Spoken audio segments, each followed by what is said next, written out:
My friends, this week the Jewish world mourned the passing of an intellectual giant, peerless scholar, revered rabbi, prolific author, the president and chancellor emeritus of my alma mater, Yeshiva University, Rabbi Dr. Norman Lamm. In my rabbinical career, Dr. Lamm was a role model of erudition and oration, an eloquent wordsmith and master preacher. The exemplar of Torah Umadah, he was inordinately articulate and well-versed in both secular and Jewish scholarship, a paradigm of sophistication, dignity, and elegance. The opening verses of this week's biblical portion, Naso. God commands Moses to count, or Naso, to lift up the heads of the tribes of Israel.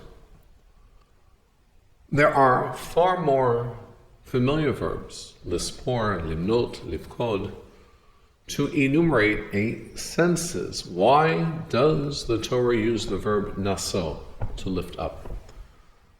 The responsibility of any leader is to lift the heads of the people, to make them feel important, to remind them that they matter. They are not statistics, they are not a number. Each one of us is unique. Each one of us is sacred. Each one of us is an original, someone special, someone apart. And with all the dehumanizing influences at work in our time, Naso, lift the heads of the people. Each and every one of us counts. With Dr. Lamm's passing this week, permit me to reflect on his application of these principles to our personal relationship that spanned over 45 years. In 1974, 2 years before he became president of Yeshiva University, he was the rabbinic scholar in residence at Camp Morasha. That summer, I had the privilege of studying with him Rabbi Ephraim Ushri's treatise Mima'amakim, Responsa from the Holocaust. Rabbi Ushri served as the spiritual leader of the Kofna ghetto, where he was presented with many questions about Jewish law amidst the hardships of ghetto life. Rabbi Lamm's astute observations reverberate in my mind to this day, and yet it was our chats after class or our conversations in the camp dining hall, inquiring about my well-being and welfare, that he made me feel I mattered, that I was important in his eyes.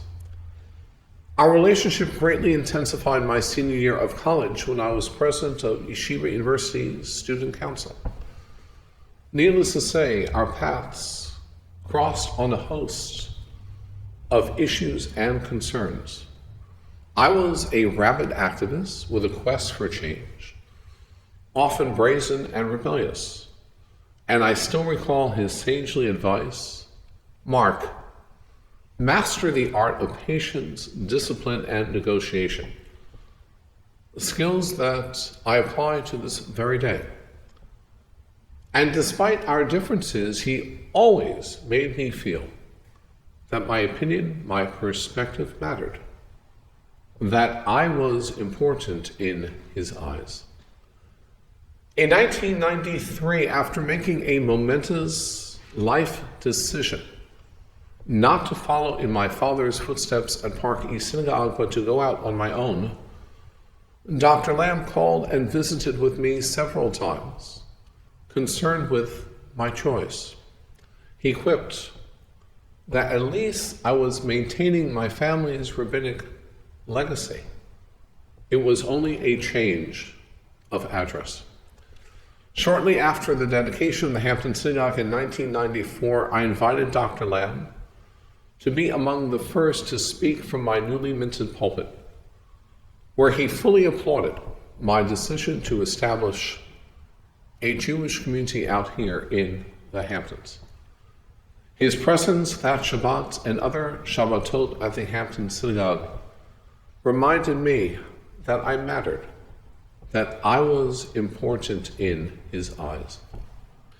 In 1997, when I was leading a national movement to rebuild Black-Jewish relations, it was Dr. Lamm who insisted that my vision for a national conference between African American and Jewish leaders, that conference convened at Yeshiva on its main campus in Washington Heights, in close proximity to its Beit Midrash and rabbinical school.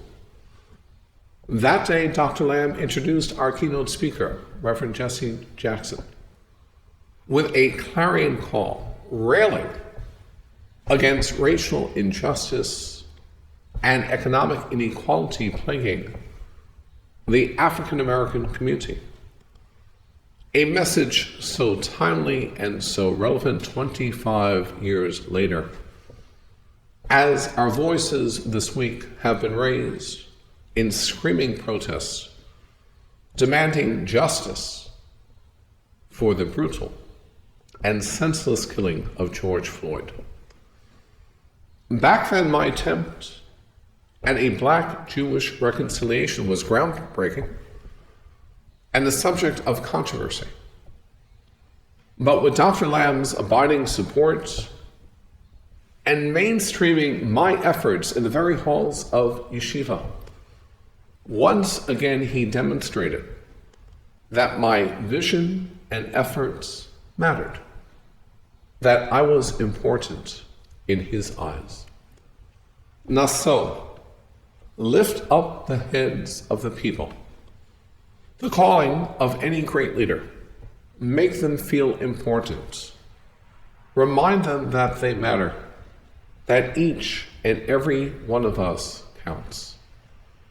Dr. Lamm's passing is the end of an era, an unrequited yearning for that which can never be again. His teachings and values will live on in his progeny, his children, grandchildren, and great-grandchildren, and the countless students he cultivated and nurtured.